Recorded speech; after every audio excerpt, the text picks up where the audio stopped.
82세가 되어 보니 알겠습니다. 인생에서 가장 무서운 것은 죽음이 아니라 후회였습니다. 82세 정 선생님이 제게 주신 편지의 첫 글귀입니다. 석 달 전 상담실에서 정 선생님을 만났습니다. 이 선생님께서는 후회만 하다가 죽을 것 같아요 라는 말을 되풀이하셨습니다. 저는 조심스럽게 제안드렸습니다. 선생님, 그 후회를 교훈으로 바꿀 수 있다면 어떨까요? 인생의 후배들이 선생님처럼 후회하는 길을 걷지 않도록 선생님의 귀한 경험을 편지로 남겨보시는 겁니다. 그리고 오늘 저는 82세의 노신사가 60, 70대인 여러분께 꼭 전하고 싶다는 그 절실한 편지를 읽어드리려 합니다. 소중한 구독과 좋아요 부탁드리며 지금 시작합니다. 저는 서울에 사는 82세 노인입니다. 무릎은 시큰거리고 계단 오르는 게 두렵고 병원 가는 날이면 하루가 다 갑니다. 여러분 혹시 이런 생각 해보신 적 있으신가요? 그때 그렇게 하지 말걸. 그때 조금만 더 신경 썼더라면. 부끄럽게도 이것이 제가 매일 아침 눈을 뜰 때마다 하는 생각입니다.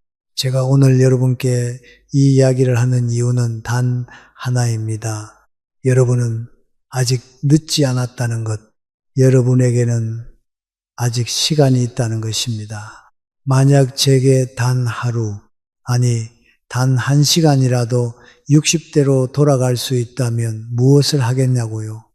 지금부터 말씀드리는 6가지를 미친 듯이 실천할 겁니다. 이건 단순한 조언이 아닙니다. 82세가 되어 뼈저리게 후회하고 있는 한 사람의 절절한 고백입니다. 첫 번째 것은 여러분이 가장 소홀히 여기고 계실 것입니다. 아직 괜찮아. 60대에 제가 가장 많이 했던 말입니다. 그리고 80대에 제가 가장 후회하는 말이기도 합니다. 여러분, 건강이 무너지는 건 한순간입니다. 어제까지 멀쩡하던 사람이 오늘 갑자기 쓰러지는 걸 수도 없이 봤습니다. 그런데 이상하게도 그게 내일이 될 거라고는 아무도 생각하지 않습니다. 저는 지금 매일 아침 일어날 때마다 무릎이 욱신거립니다. 화장실을 가는 것조차 큰 용기가 필요한 날들이 있습니다. 그런데 이게 하루아침에 찾아온 일일까요? 아닙니다. 제가 60대에 했던, 아니하지 않았던 선택들이 20년이 지나 이렇게 돌아온 것입니다. 60대 중반까지만 해도 저는 건강했습니다. 아니, 건강하다고 착각했습니다. 계단을 오를 때 숨이 약간 찬다는 것, 무릎에서 소리가 난다는 것, 아침에 일어날 때 허리가 뻣뻣하다는 것, 이런 작은 신호들을 저는 그냥 나이 들면 다 그렇지라는 말 한마디로 무시했습니다. 그런데 제 친구의 삶은 저와 완전히 다릅니다. 그 친구는 68세부터 매일 아침 공원을 3바퀴씩 걸었습니다. 비가 오나 눈이 오나 하루도 빠짐없이 말이죠. 지금도 혼자 장 보러 가고 증손주들이랑 놀아주고 심지어 가벼운 등산도 합니다. 반면 저는 어떤 줄 아십니까? 마트 한번 가려면 누군가 차로 데려다 줘야 합니다. 증손주 안아주기도 힘듭니다. 무릎이 아파서요. 여러분, 지금 무릎이 안 아프신가요? 계단 오르기 괜찮으세요? 그게 당연한 게 아닙니다. 그게 얼마나 큰 축복인지 저는 82세가 돼서야 알았습니다. 건강을 지키는 데는 거창한 게 필요 없습니다. 하루 30분, 딱 30분만 걸으세요. 매일 아침 일어나서 밥 먹고 나서 저녁 먹고 나서 언제든 좋습니다. 30분만 걸으세요. 30분이 뭐가 대수야 라고 생각하실 수 있습니다. 저도 그랬으니까요. 하지만 30분씩 10년을 걸으면 그게 20년 후 여러분의 삶을 완전히 바꿔놓습니다. 운동만이 아닙니다. 식사도 마찬가지입니다. 저는 평생 짜고 매운 음식을 좋아했습니다. 아내가 이제 조금 싱겁게 먹어요라고 할 때마다 이게 무슨 맛이야 라며 소금을 더 뿌렸죠. 그런데 지금은 어떤지 아십니까? 의사가 저염식을 강요하지만 정작 제 혀는 이미 망가져서 음식의 본래 맛을 느끼지 못합니다. 어리석게도 맛있게 먹기 위해 짜게 먹었는데 결국 아무 맛도 느끼지 못하는 혀를 갖게 된 것입니다. 정기 검진도 빼놓을 수 없습니다. 저도 60대 때 매년 검진은 받았습니다. 문제는 결과를 무시했다는 겁니다. 62세부터 경계성 혈당이 나왔지만 아직 당뇨는 아니잖아 라며 무시했습니다. 64세, 67세에도 같은 결과였지만 나는 원래 이런가 보다 했습니다. 74세에 당뇨 확진을 받았을 때 의사는 10년 넘게 신호를 보냈는데 왜 안 들으셨어요? 라고 했습니다. 검진 받는 것보다 중요한 건 결과를 진지하게 받아들이는 것입니다. 여러분, 건강은 돈으로 살 수 없습니다. 정말입니다. 아무리 돈이 많아도 건강을 잃으면 그 돈으로 할 수 있는 게 거의 없습니다. 다음 두 번째는 건강만큼이나, 아니, 어쩌면 더 중요할 수도 있는 것입니다. 나는 연금도 있고 퇴직금도 받았으니 괜찮겠지. 60대에 제가 했던 착각입니다. 여러분, 노후 자금에 대해 한 번이라도 구체적으로 계산해 보신 적 있으신가요? 얼마나 들어오고 얼마나 나가는지, 의료비는 얼마나 들고 생활비는 얼마나 필요한지 말입니다. 저는 안 해봤습니다. 그냥 막연히 뭐 어떻게든 되겠지라고 생각했어요. 그리고 그게 얼마나 위험한 생각인지 75세가 돼서야 깨달았습니다. 나이가 들수록 돈이 나가는 방향이 바뀝니다. 여행이나 취미보다 병원비가 먼저 나가기 시작하더군요. 지금 저는 정기적으로 먹는 약값만 해도 한 달에 20만 원이 넘습니다. 여기에 검진, 물리, 치료, 병원 왕복 교통비까지 더하면 한 달에 60만 원에서 80만 원은 조용히 빠져나갑니다. 그런데 이건 제가 비교적 건강한 편일 때 얘기입니다. 작년처럼 폐렴으로 2번 입원이라도 하면 한 달에 200만 원이 훌쩍 넘어갑니다. 게다가 물가는 계속 오릅니다. 60대 때 5천 원 하던 짜장면이 이제는 8천 원, 만 원이 됐습니다. 관리비, 식료품비, 교통비 하나같이 오르지 않은 게 없습니다. 그런데 들어오는 돈은 고정돼 있죠. 제 친구는 조금 달랐습니다. 그 친구는 50대 후반부터 노후를 현실적으로 보기 시작했습니다. 얼마를 더 벌까가 아니라 얼마를 쓰지 말아야 할까를 먼저 계산했습니다. 월 수입의 일부는 큰 욕심 없이 안정적인 곳에 나눠두었고 65세 이후에도 몸에 무리가 가지 않는 일을 조금씩 배워 이어갔습니다. 지금 82세인 그 친구는 부자가 아닙니다. 하지만 경제적으로 쫓기지 않습니다. 가끔 손주들 용돈도 주고 1년에 한 번 정도는 무리하지 않는 여행도 다닙니다. 크게 부럽지 않은 삶 같지만 막상 이 자리에서 보니 저는 그게 그렇게 부럽습니다. 여러분, 돈 관리에서 가장 중요한 건 얼마나 모았느냐가 아닙니다. 얼마나 세지 않게 지켰느냐입니다.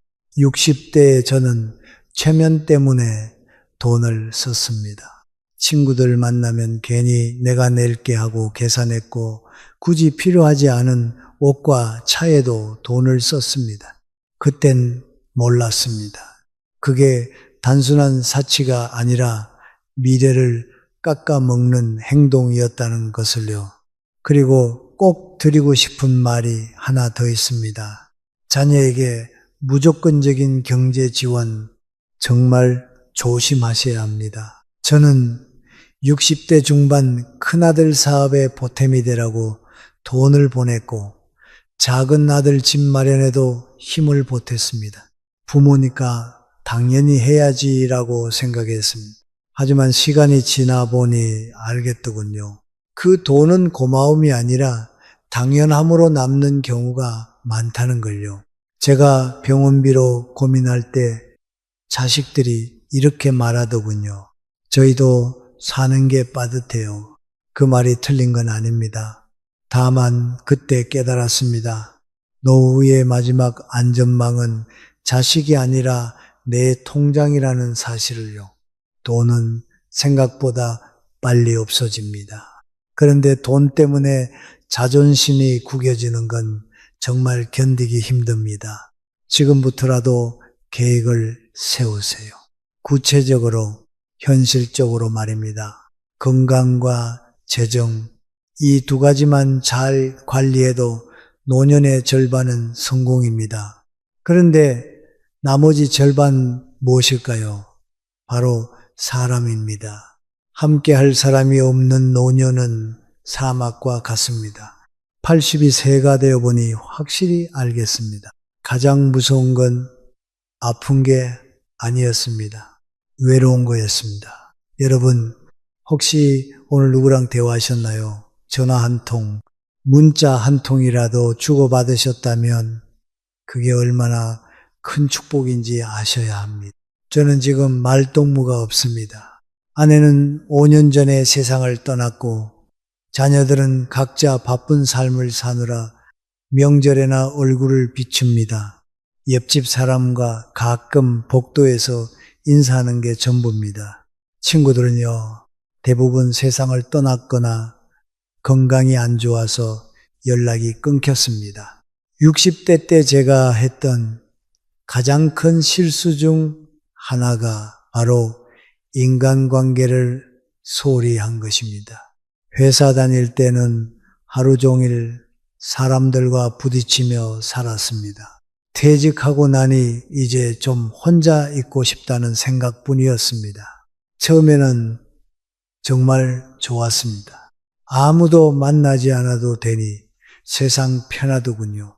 늦게 일어나도 머리를 감지 않아도 아무도 신경 쓸 필요가 없는 게 참으로 좋았습니다. 지인들이 모임하자고 전화 오면 다음에 오늘 몸이 좀 안 좋아서 라며 거절했습니다. 그런데 그게 습관이 되더군요. 한 번 거절하니 두 번째는 더 쉬웠습니다. 세 번째는 아예 전화를 안 받게 됐습니다. 그러다 보니 지인들도 더 이상 연락하지 않았습니다. 당연하죠. 매번 거절당하는데 누가 계속 연락하겠습니까? 이런데 중반쯤 문득 정신을 차려보니 하루 종일 아무 말도 하지 않는 날이 대부분이었습니다. 텔레비전을 틀어놓지만 귀에 들어오지 않았습니다. 그리고 80대가 된 지금 연락할 사람도 만날 사람도 없습니다. 그런데 옆집 사람은 저와 달랐습니다. 그분도 아내를 먼저 보냈습니다.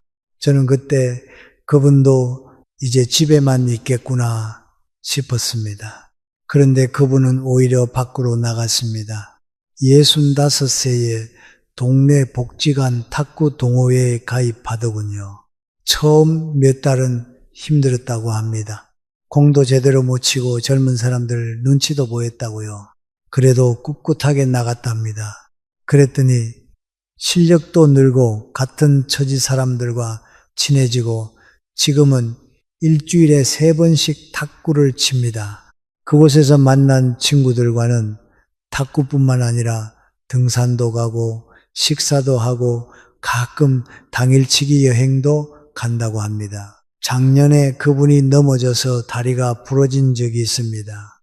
병원에 입원했을 때 탁구 동호회 친구들이 돌아가며 병문안을 왔다더군요. 퇴원 후 집에서 혼자 있기 힘들 때도 친구들이 찾아와 식사를 챙겨주고 이야기 상대가 되어줬다고 합니다. 부럽더군요. 정말 부러웠습니다. 여러분, 이게 바로 관계의 힘입니다. 돈으로 살 수 없는 것입니다. 아무리 돈이 많아도 아플 때 찾아와 주는 사람이 없다면, 기쁜 일이 있을 때 함께 웃어 줄 사람이 없다면 그 돈이 무슨 소용입니까? 관계는 예금 통장 같은 겁니다. 젊을 때 꾸준히 쌓아놔야 나이 들어서 쓸 수 있어요. 60대의 관계에 투자하지 않으면 70대, 80대에는 혼자가 됩니다. 사람들은 나이 들면 친구 사귀기 어렵다고 말합니다. 틀린 말은 아닙니다. 하지만 정확히 말하면 60대의 관계를 만들지 않으면 70대 이후에는 정말 어렵다는 것입니다. 60대라면 지금 당장 시작하세요. 오래된 친구에게 전화 한 통하고 새로운 관계도 만들어 보세요.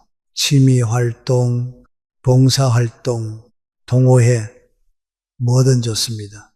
같은 관심사를 가진 사람들과 함께하는 시간, 그게 노년의 가장 큰 즐거움입니다. 가족관계도 마찬가지입니다. 저는 60대의 자녀들에게 늘 불만을 표현했습니다. 그게 뭐가 힘들어? 내가 너희 나이 때는 말이야, 너희들이 뭘 알아? 같은 말을 입에 달고 살았습니다. 지금 생각하면 그게 얼마나 어리석었는지 모릅니다. 자녀들의 선택을 존중하고 세대 차이를 인정했더라면 지금 관계가 훨씬 좋아져 있을지도 모르죠. 우리 아파트 한 분은 70대 후반인데도 손주들과 영화 보러 가고 카페도 갑니다. 비결을 물었더니 간단하더라고요. 그냥 듣기만 해요. 판단하지 않고 조언하지 않고 그저 들어주기만 하면 아이들이 먼저 찾아와요. 그게 답이었습니다. 여러분, 외로움은 병보다 무섭습니다. 정말입니다. 아무리 건강하고 돈이 많아도 외로우면 하루하루가 지옥입니다. 지금부터 관계에 투자하세요. 시간을 쓰고 마음을 쓰고 정성을 쏟으세요. 그 정성이 노년의 가장 큰 재산이 된다는 것을 잊지 마세요. 그런데 외로움을 채우는 게 사람이라면 인생의 허무함을 채우는 건 결국 나의 쓸모였습니다. 이 나이가 되니 한 가지 정확하게 깨달은 진실이 있습니다. 바로 인생의 행복은 무엇을 가졌느냐가 아니라 무엇을 위해 사느냐에 달려 있다는 겁니다. 여러분, 아침에 눈 뜨는 게 기쁘신가요? 저는 눈 뜨는 게 무섭습니다. 또 하루가 시작되는구나 하며 한숨부터 나옵니다. 여러분은 혹시 달력에 표시할 일정이 있으신가요? 제 달력은 텅 비어 있습니다. 오늘도 내일도 그 다음 날도 말입니다. 어쩌다 병원 가는 날에만 동그라미가 쳐져 있을 뿐입니다. 회사 다닐 때는 달랐습니다. 회의, 출장, 점심 약속, 마감일로 달력이 빼곡했습니다. 바쁘다고 투덜거렸지만 그게 얼마나 소중한지 몰랐습니다. 지금은 평일이나 주말이나 똑같습니다. 아무 약속도 아무 일정도 없습니다. 이제는 저를 기다리는 사람도 제가 해야 할 일도 제가 있어야 할 곳도 없습니다. TV 보고 밥 먹고 낮잠 자고 그게 전부입니다. 누군가는 참 편안한 노후 아니냐고 묻겠지만 이것이 얼마나 무서운 일인지 아십니까? 목표가 없으면 의욕도 없어집니다. 의욕이 없으면 몸도 안 움직이게 되고 몸을 안 움직이면 건강도 나빠지고 그렇게 악순환이 시작되는 겁니다. 반면 75세인 제 동생은 저와 완전히 딴판입니다. 동생은 2년째 매일 아침 동네 초등학교 횡단보도에 나갑니다. 등교 안전 지킴이입니다. 저는 말렸습니다. 그 나이에 새벽부터 밖에 나가서 뭘 하냐고요. 그런데 동생은 활기가 넘칩니다. 지난주에 들었는데 1학년 아이가 자기 없으면 무섭다며 매일 나오라고 조른답니다. 82세가 되어서야 뼈저리게 알았습니다. 누군가에게 필요한 사람이 된다는 것이 얼마나 축복받은 일인지 말입니다. 지금 스스로에게 물어보십시오. 나는 지금 누군가에게 필요한 사람인가? 내가 사라진다면 누가 진심으로 나를 그리워할까? 저는 솔직히 모르겠습니다. 제가 내일 세상을 떠난다면 자녀들이야 슬퍼하겠지만 사회적으로 저는 이미 오래전에 사라진 사람과 다름없습니다. 제가 기여하는 것도 저를 필요로 하는 것도 없으니까요. 60대로 돌아간다면 저는 제 통장의 잔고를 확인하는 대신 나의 쓸모를 찾는데 미친 듯이 시간을 쏟을 겁니다. 봉사활동이든 멘토링이든 취미 동호회든 뭐든 좋습니다. 중요한 건 내가 누군가에게 무언가에 도움이 되고 있다는 느낌입니다. 그게 삶의 의미이고 아침에 눈뜨게 만드는 힘입니다. 지금 60대라면 그 황금 같은 시간을 부디 여러분의 쓸모를 증명하는 데 쓰시길 바랍니다. 그런데 82세인 제가 지금 이 순간 가장 후회하는 것은 따로 있습니다. 여러분 혹시 이런 말을 입버릇처럼 하고 계시진 않나요? 나중에, 다음에, 언젠가는 저 역시 그랬습니다. 60대에 저는 나중이라는 시간이 무한히 남아있을 줄 알았습니다. 항상 은퇴하면, 시간 나면, 내 몸 좀 추스르면 하려고 했어요. 그런데 그 나중에가 왔을 때 이미 늦었더군요. 무릎은 아파서 여행은 꿈도 못 꾸게 되었고 친구들은 하나둘 세상을 떠났고 무언가를 새로 시작할 기력조차 남아있지 않았습니다. 가장 후회되는 게 뭔지 아세요? 바로 아내와 함께 보낸 시간이 너무 적었다는 겁니다. 저는 참 무뚝뚝하고 재미없는 남편이었습니다. 아내 생일날에 작은 선물 한 번 사준 적 없었고 결혼 기념일에는 그 흔한 외식 한 번 하지 않았습니다. 은퇴 후에도 TV 보고 혼자 시간 보내고 아내랑은 그냥 같은 집에 사는 동거인처럼 지냈어요. 아내가 곁에 있는 것이 공기처럼 당연해서 그 소중함을 망각했던 것이지요. 그러다 아내가 74세가 되던 해 예고 없는 불행이 찾아왔습니다. 급성 심부전증이었습니다. 숨이 좀 가쁘다고 말한 게 전부였습니다. 병원에 가볼 새도 제 손을 잡을 시간도 없이 아내는 순식간에 세상을 떠났습니다. 장례식장에서 영정사진 속 아내를 보는데 그때서야 비로소 제 가슴에 피눈물이 고였습니다. 고생했다는 그 한마디를 왜 못 해줬을까? 생일에 왜 꽃 한 송이 못 사줬을까? 왜 그토록 가고 싶다던 여행을 미루고 또 미뤘을까? 제가 아무리 통곡하고 빌어도 아내는 이제 제 마음을 알 수도 없고 돌이킬 수도 없습니다. 하지만 여러분은 저와 다릅니다. 여러분에게는 아직 지금이라는 기적이 있습니다. 제발 저처럼 후회라는 감옥 속에서 남은 생을 보내지 마십시오. 지금 당장 여러분의 곁에 있는 소중한 사람에게 표현하세요. 미안해, 고마워, 사랑해. 이 세 마디가 세상에서 가장 하기 힘든 말이라는 걸 압니다. 하지만 82세가 되어보니 알겠습니다. 그 투박한 말 한마디가 수십억 원의 재산보다 소중하다는 것을요. 쑥스러움을 이겨내고 지금 당장 말하세요. 지금 당장 행동하세요. 만나고 싶은 사람이 있다면 오늘 전화하세요.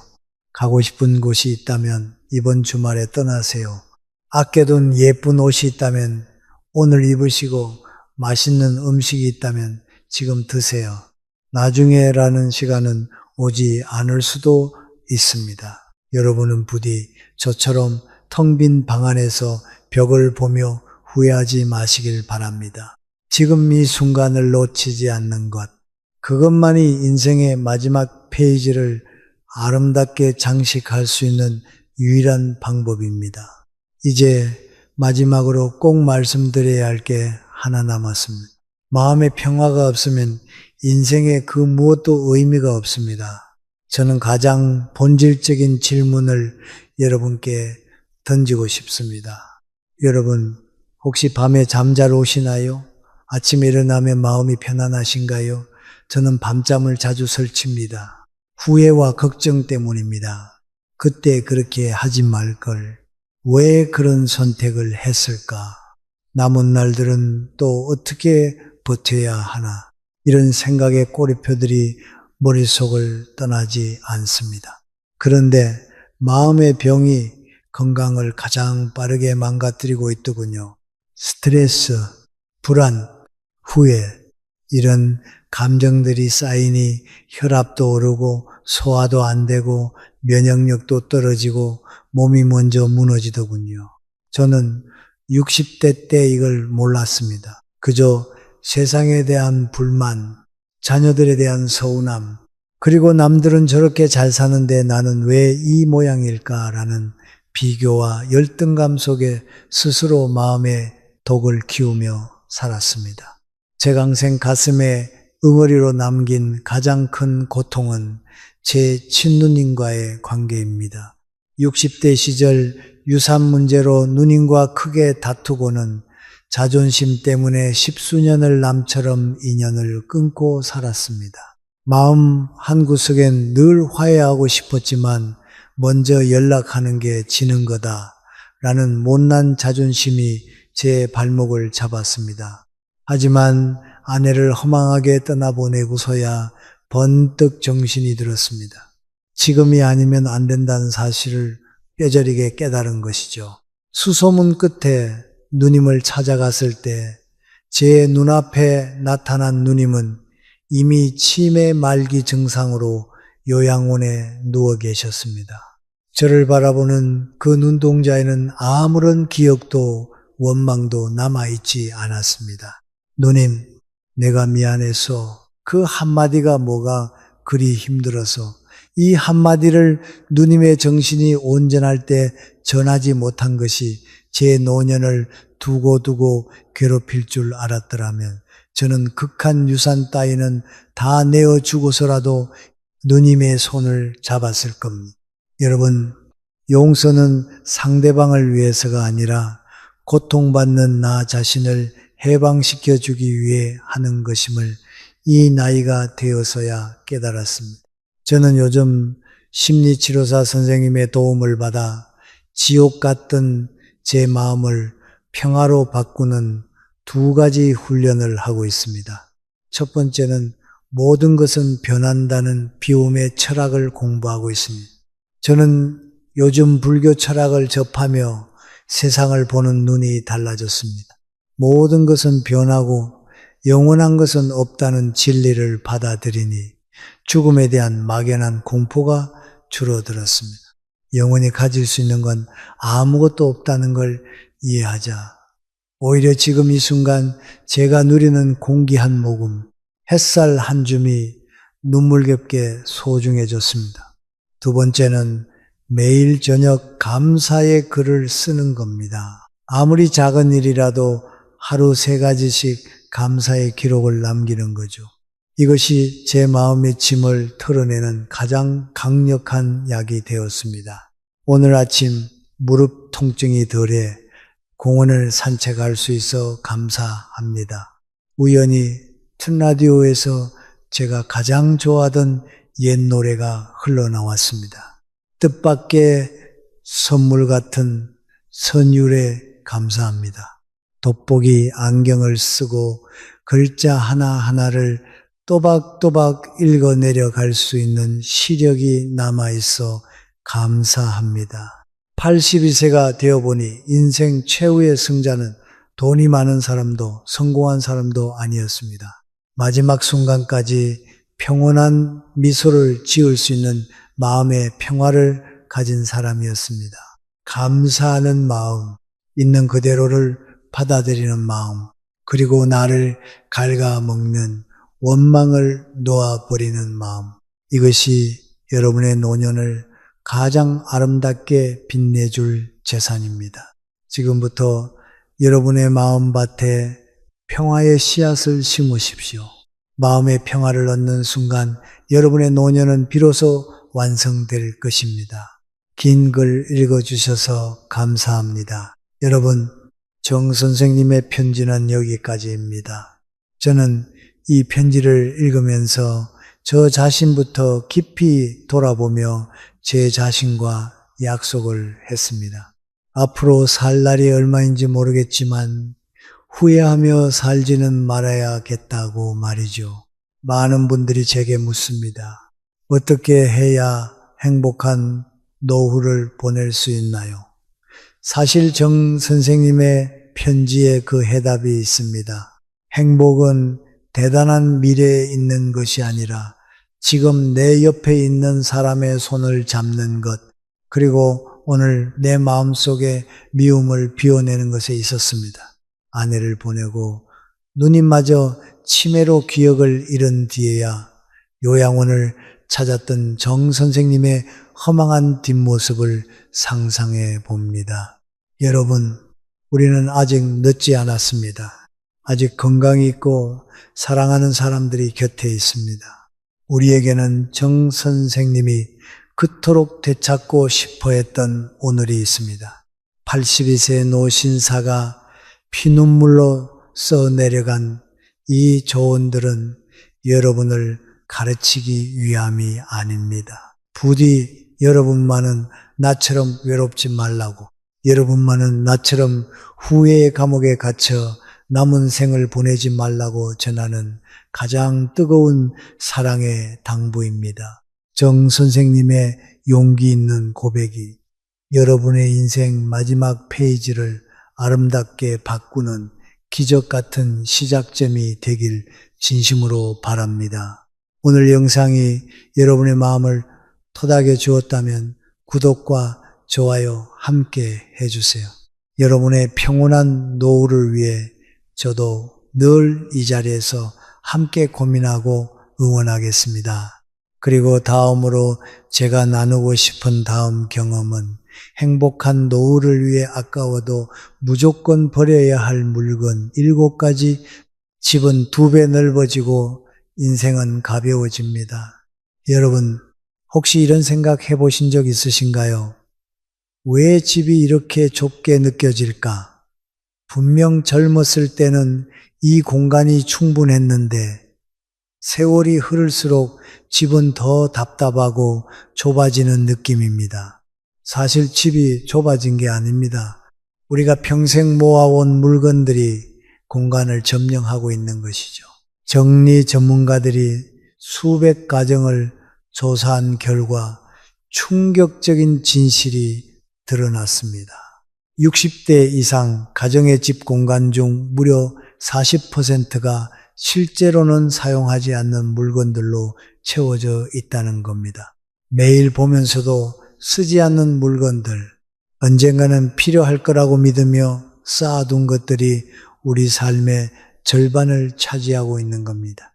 더 큰 문제는 바로 우리를 둘러싼 수많은 물건들이 우리의 시간과 에너지 그리고 마음의 평화까지 조금씩 빼앗아 가고 있다는 사실입니다. 오늘 알려드릴 이야기는 단순 정리 노하우가 아닙니다. 수많은 노년 상담 전문가들과 정리 전문가들이 수십 년간 연구하고 검증한 가장 효과적인 방법입니다. 오늘 저는 알려드릴 7가지 물건만 정리해도 집이 2배는 넓어지고 마음은 3배는 가벼워지는 놀라운 변화를 경험하실 겁니다.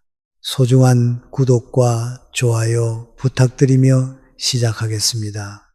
첫 번째 물건은 여러분이 전혀 예상하지 못한 것일 수도 있습니다. 많은 분들이 이건 아직 쓸만한데 라고 생각하시는 바로 그것입니다. 첫 번째는 입지도 않는 오래된 옷과 신발입니다. 여러분, 혹시 옷장을 열 때마다 이런 생각하지 않으신가요? 입을 옷이 없네. 하지만 그 옷장이 텅 비어 있나요? 아니죠. 오히려 가득 차 있었을 겁니다. 하지만 실제로 지난 1년간 입은 옷은 몇 벌이나 되시나요?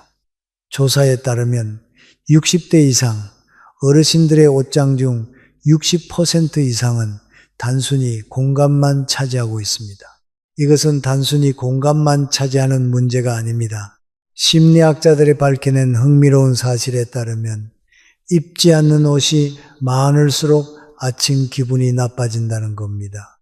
즉 10벌 중 4벌만 입고 6벌은 그냥 자리만 차지하고 있는 거죠. 그런데 입지 않는 옷이, 왜냐하면 매일 옷장을 열 때마다 이것도 못 입고 저것도 안 어울리고 하는 부정적 감정이 쌓이는 거죠. 사실 65세 이후에는 라이프 스타일이 완전히 바뀝니다. 출근할 일도 줄어들고 격식을 갖출 일도 줄어들고 편안함이 최우선이 됩니다. 그런데 왜 아직도 과거의 옷들을 붙들고 계신가요?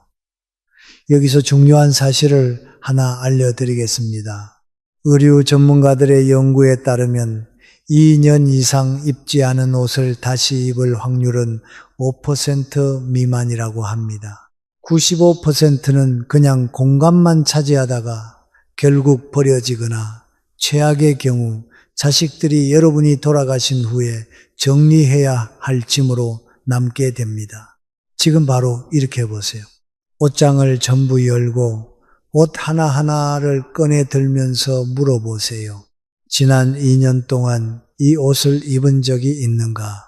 대답이 아니오라면 정리 대상입니다. 특히 이런 옷들은 즉시 정리하세요.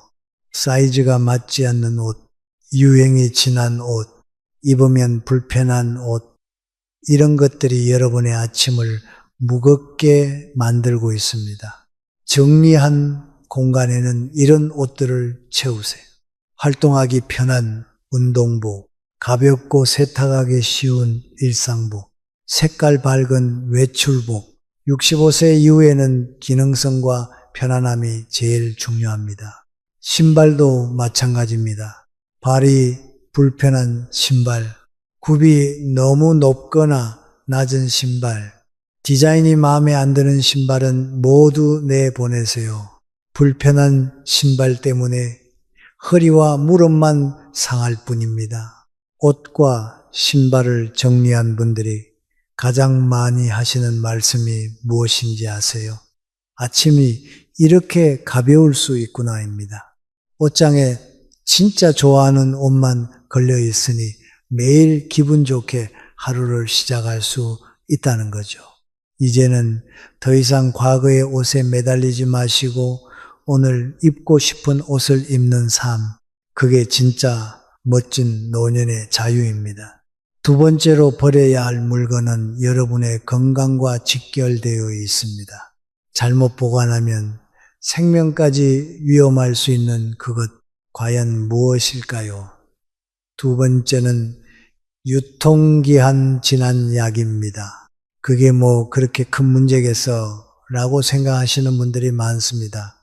하지만 약사들이 경고하는 충격적인 사실이 있습니다. 유통기한이 지난 약은 단순히 효과가 떨어지는 게 아니라 오히려 독성을 캘 수 있다는 겁니다. 특히 항생제나 심장약 같은 처방약들은 시간이 지나면 성분 구조가 변하면서 예상치 못한 부작용을 일으킬 수 있습니다. 게다가 습기가 많은 곳에 보관된 약이라면 그 위험은 훨씬 커집니다. 식품의약품안전처의 조사에 따르면 65세 이상 어르신 가정의 약 70%에서 유통기한이 지난 약품이 발견되었고 그중 30%는 3년 이상 지난 것이었다고 합니다. 더 충격적인 건 이 중 상당수가 실제로 복용되고 있었다는 사실입니다. 그렇다면 왜 이렇게 많은 약을 버리지 못하고 쌓아두는 걸까요? 그 이유는 혹시 모를 상황에 대한 불안과 아까움, 그리고 귀찮음 세 가지 이유입니다. 아마 여러분도 한 번쯤 이런 이유로 약을 그냥 두신 적 있지 않으신가요? 하지만 그 습관이 여러분의 건강을 위험에 노출시키는 겁니다. 자, 그럼 지금부터 약 정리를 시작해 볼까요? 먼저 집안의 모든 약을 한 곳에 모으세요. 화장실, 부엌, 침실, 거실에 흩어져 있는 모든 약을 꺼내보면 그 양에 놀라실 겁니다. 다음은 유통기한을 하나씩 확인하는 단계입니다. 유통기한이 지난 약은 절대로 조금만 지났으니까 괜찮겠지 하고 넘어가면 안 됩니다. 특히 개봉한 지 6개월이 넘은 안약이나 연고는 무조건 버려야 합니다. 현재 복용 중이지 않은 처방약도 정리 대상입니다. 예전에 병원에서 받아서 먹다 남은 약들은 다시 먹으면 안 됩니다. 그때와 지금의 몸 상태가 다르기 때문입니다. 실제로 필요한 건 생각보다 많지 않습니다. 의사가 처방한 만성질환약, 기본 영양제 두세 가지, 그리고 간단한 상비약 정도면 충분합니다. 보관은 서늘하고 건조한 곳, 직사광선이 들지 않는 서랍이나 상자 안이 좋습니다. 약 정리를 하면 좋은 점이 또 있습니다. 저는 지금 어떤 약을 복용 중인지 명확히 알게 되고 약을 깜빡하고 안 먹는 실수가 줄어듭니다. 또한 응급 상황이 왔을 때 의사에게 정확한 약 정보를 말할 수 있어 안전합니다. 무엇보다 약물 간 상호작용을 피할 수 있다는 점이 정말 중요합니다. 약 관리의 핵심은 단순할수록 안전하고 관리하기 쉽다입니다. 다음은 여러분이 재활용해야지 하며 모아둔 그것들, 사실은 재활용도 안 되고 공간만 차지하는 짐덩어리라는 사실 알고 계셨나요? 세 번째는 재활용하려고 모아둔 비닐봉지와 종이 가방입니다. 지금 여러분의 집을 한번 떠올려 보세요. 여러분 집 어딘가에 비닐봉지가 들어있는 또 다른 비닐봉지가 있을 겁니다. 비닐봉지, 쇼핑백을 언젠가 쓸 거야 하며 계속 모아두고 계시지요. 하지만 정리 전문가들이 밝혀낸 흥미로운 사실이 있습니다. 평균적인 가정에 쌓여있는 비닐봉지와 종이 가방의 수가 무려 80개에서 150개에 달한다고 합니다. 그런데 실제로 1년 동안 재사용되는 건 그중 10개도 안 된다는 겁니다. 나머지 90%는 그냥 공간만 차지하고 있는 겁니다. 그럼 왜 이렇게 버리지 못할까요? 심리학에서는 이를 희소성 착각이라고 부릅니다. 혹시 나중에 필요한데 없으면 어떡하지? 라는 불안감이 우리를 끝없는 수집으로 몰아가고 있는 겁니다. 하지만 냉정하게 생각해 볼까요? 비닐봉지는 언제든 마트에서 구할 수 있습니다. 종이 가방도 필요할 때 얻을 수 있습니다. 그런데 우리는 마치 내일 당장이 세상에서 비닐봉지가 사라질 것처럼 모으고 있습니다. 더 중요한 건 이 습관이 우리 삶의 질을 떨어뜨린다는 점입니다. 부엌 서랍을 열 때마다 쏟아져 나오는 비닐봉지들, 현관 한쪽을 차지하고 있는 쇼핑백들을 보면서 우리는 매일 작은 스트레스를 받고 있습니다. 실제로 비닐봉지를 정리한 분이 이런 말씀을 하셨습니다. 비닐봉지 몇 개 버린 것뿐인데 왜 이렇게 속이 시원한지 모르겠어요. 그렇다면 어떻게 정리해야 할까요? 지금 당장 집안에 있는 모든 비닐봉지와 종이 가방을 한 곳에 모아보세요.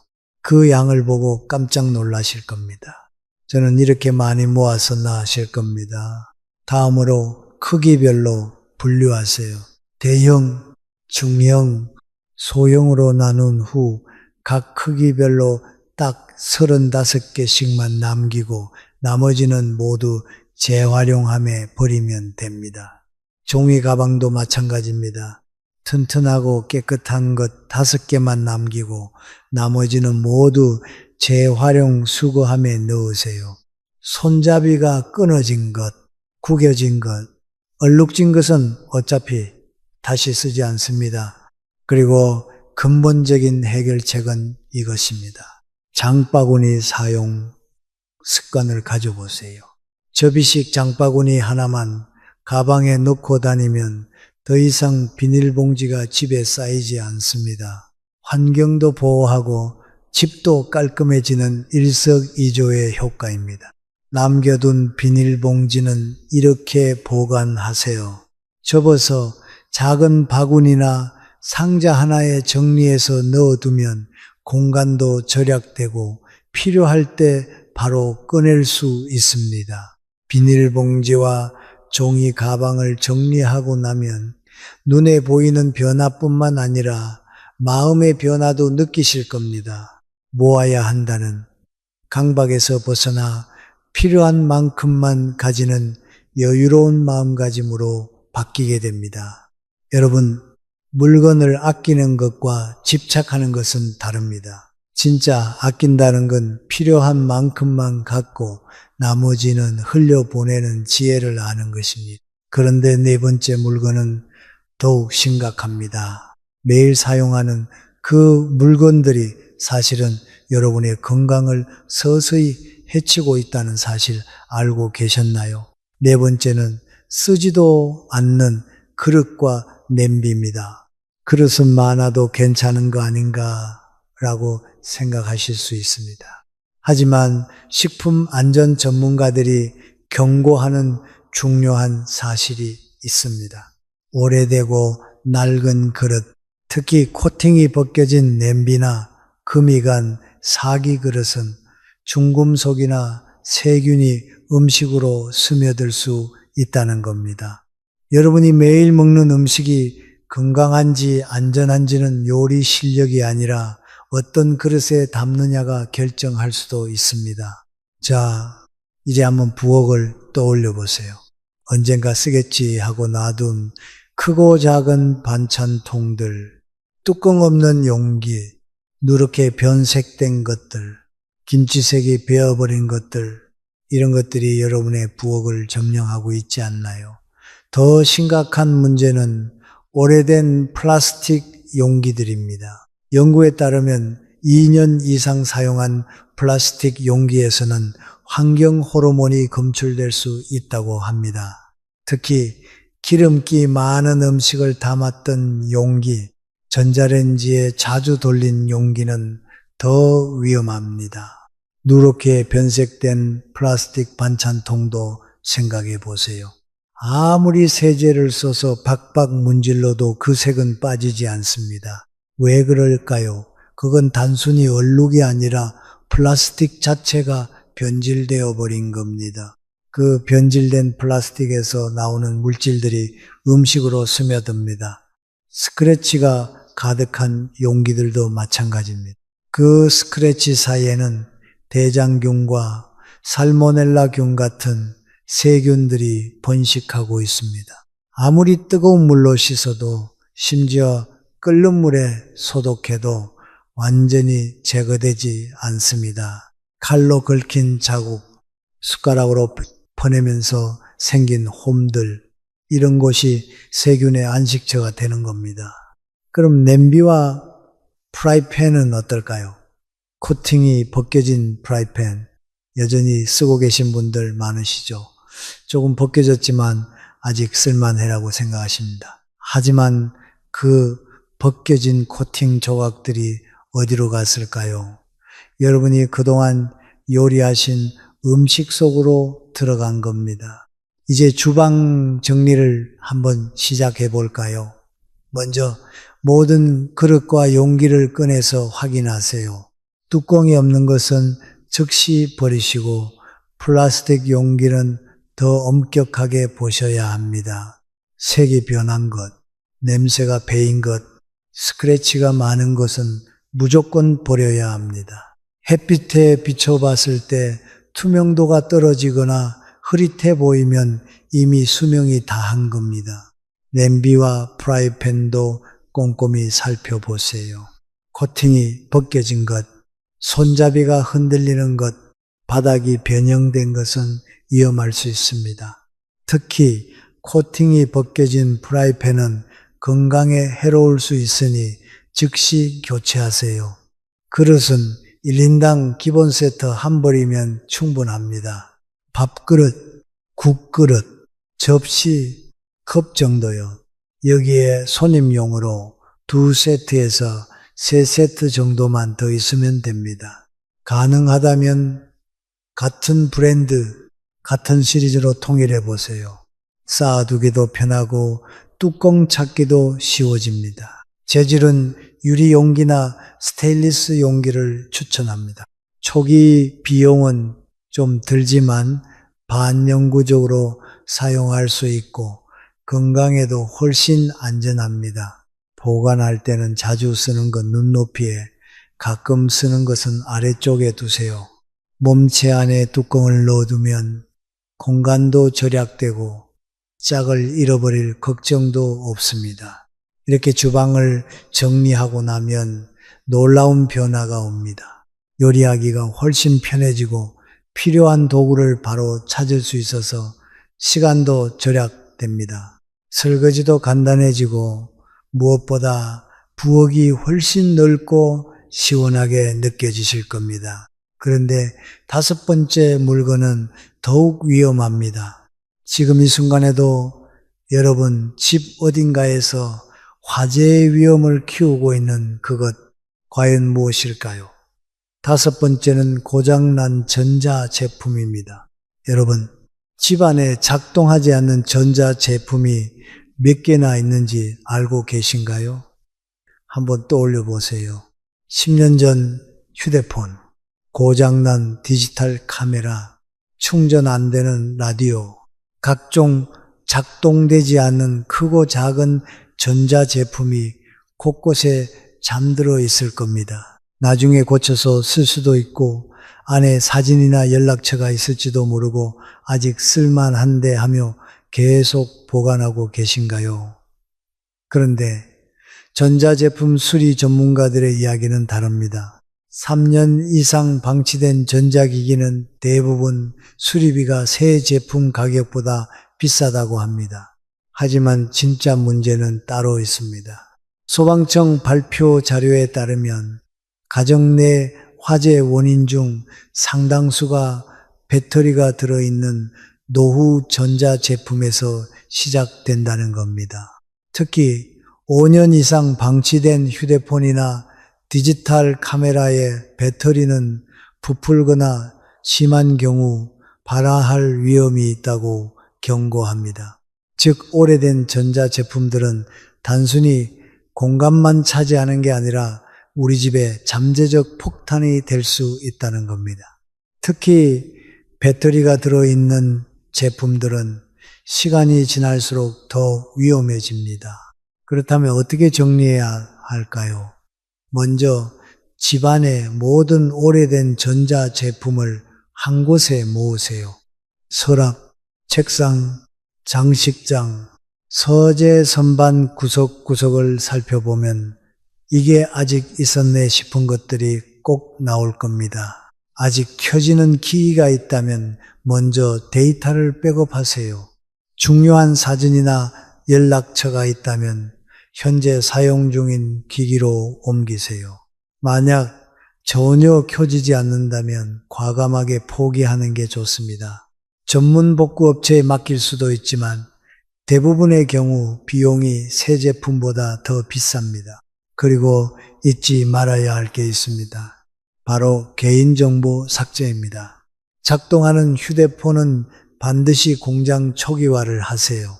만약 직접 하기 어렵다면 통신사 서비스 센터에 가져가면 도와줍니다. 개인정보가 남아있는 상태로 버리면 나중에 큰 문제가 될 수 있습니다.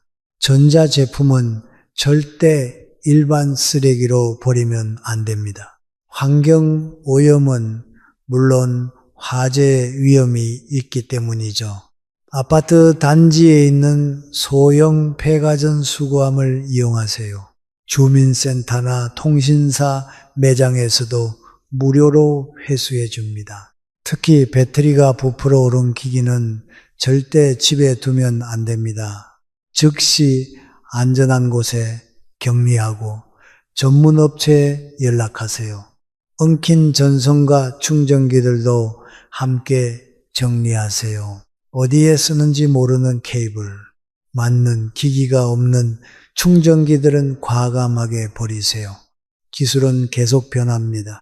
10년 전 충전기는 지금 쓸 일이 없습니다. 필요한 전선만 남기고 케이블 타이로 깔끔하게 묶고 라벨을 붙여서 용도를 적어두세요.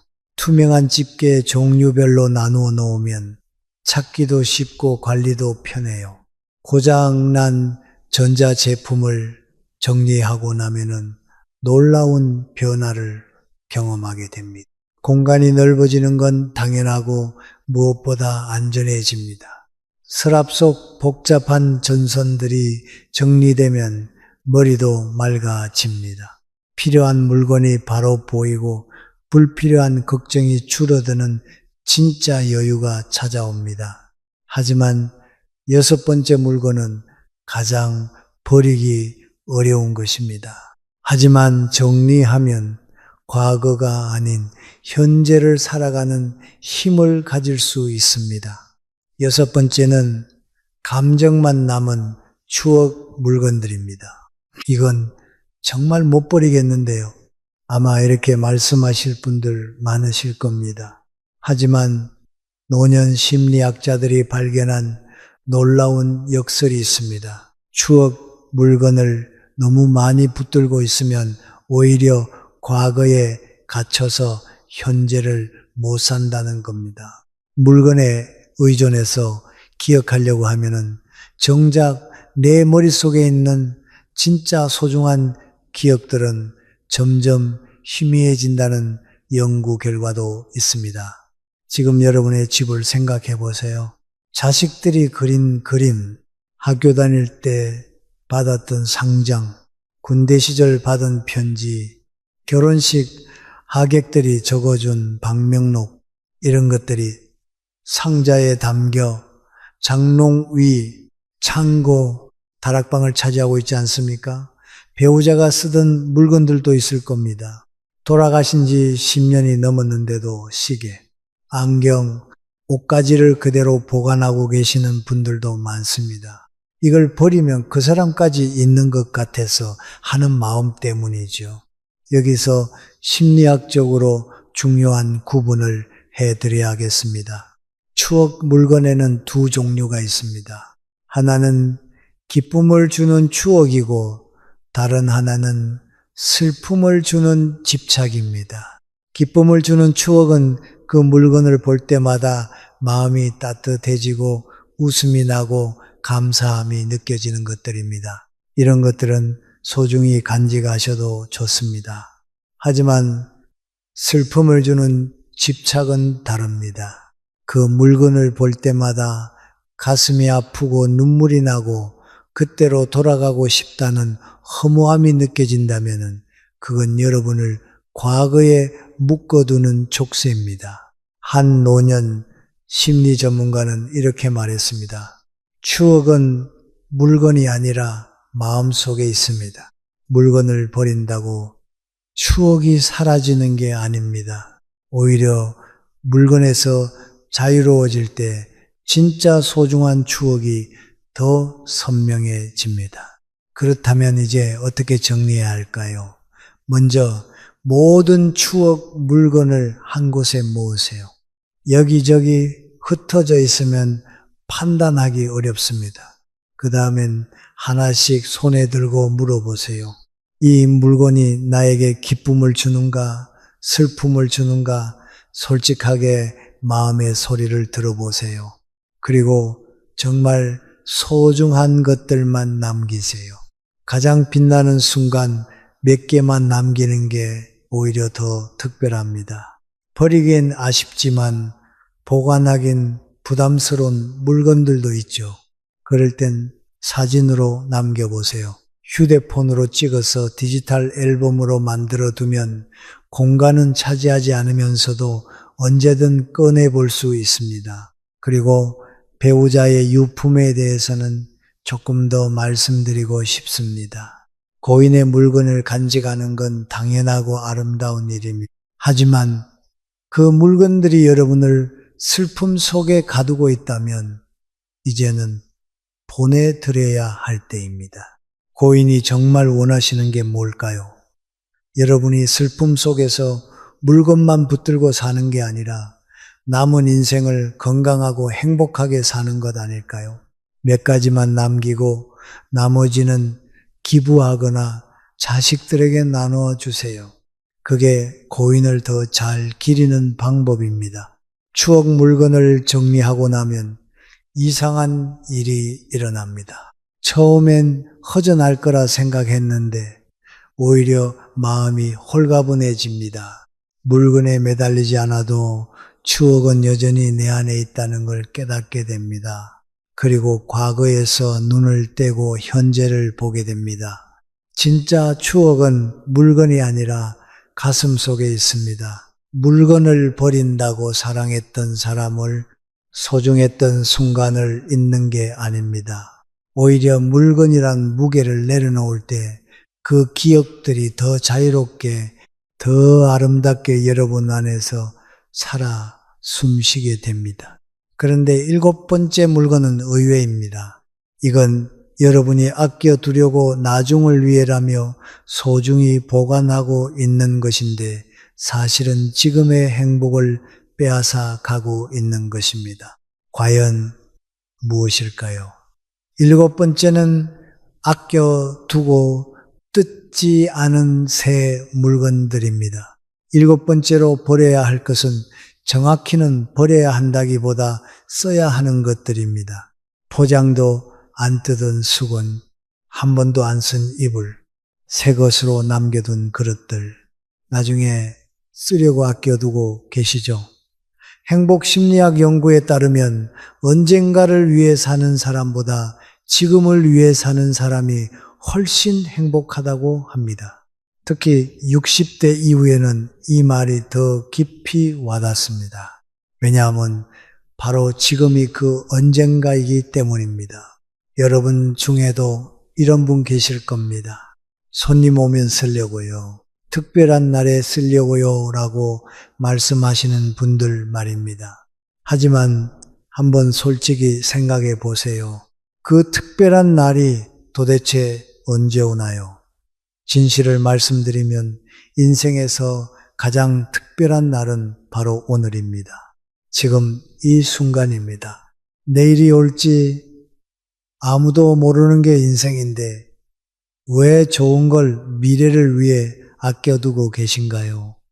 한 노인 복지 상담가가 들려준 이야기가 있습니다.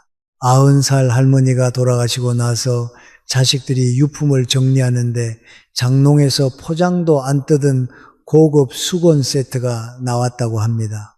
무려 40년 전 결혼 기념일 선물이었는데 너무 좋아서 아껴두다가 결국 한 번도 못 쓰고 세상을 떠나셨죠.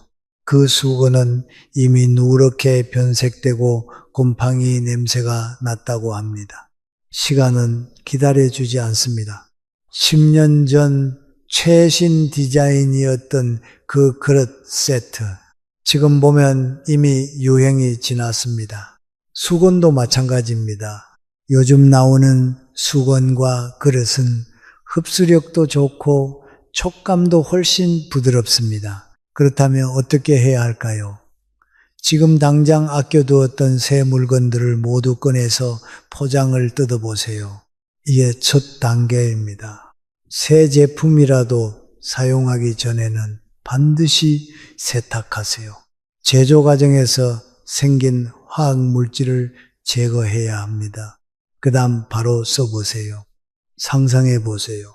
새 수건으로 얼굴을 닦는 그 순간의 부드러움, 새의 이불 속에서 느끼는 포근한 말이에요.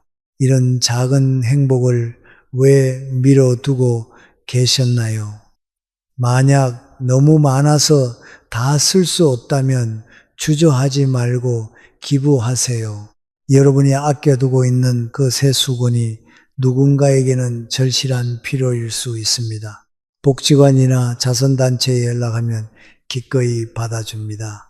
아껴야 한다는 압박에서 해방되고 지금을 누려야 한다는 지혜를 얻게 됩니다. 인생에서 가장 특별한 날은 언젠가 미래가 아니라 바로 오늘, 지금 이 순간입니다. 이 이야기를 들으시면서 어떤 생각이 드셨나요? 우리 집에도 이런 게 가득한데 라는 생각이 드셨을 겁니다. 혹은 이걸 언제 다 정리하지 라는 막막함도 느끼셨을지 모릅니다. 하지만 괜찮습니다. 한 번에 다 하려고 하지 마세요. 정리는 속도가 아니라 방향입니다. 정리할 때는 3가지 질문을 하세요. 이게 뭐지? 누가 쓰지? 언제 쓸까? 마지막 질문이 가장 중요합니다. 사용하는 모습이 구체적으로 떠오르지 않으면 필요 없는 물건입니다. 그리고 기억하세요. 이건 단순히 물건을 버리는 게 아닙니다. 이건 여러분의 남은 인생을 더 가볍게, 더 자유롭게, 더 행복하게 만드는 과정입니다. 물건을 내려놓을 때마다 과거의 무게도 함께 내려놓게 됩니다. 집이 정리될수록 마음도 가벼워집니다.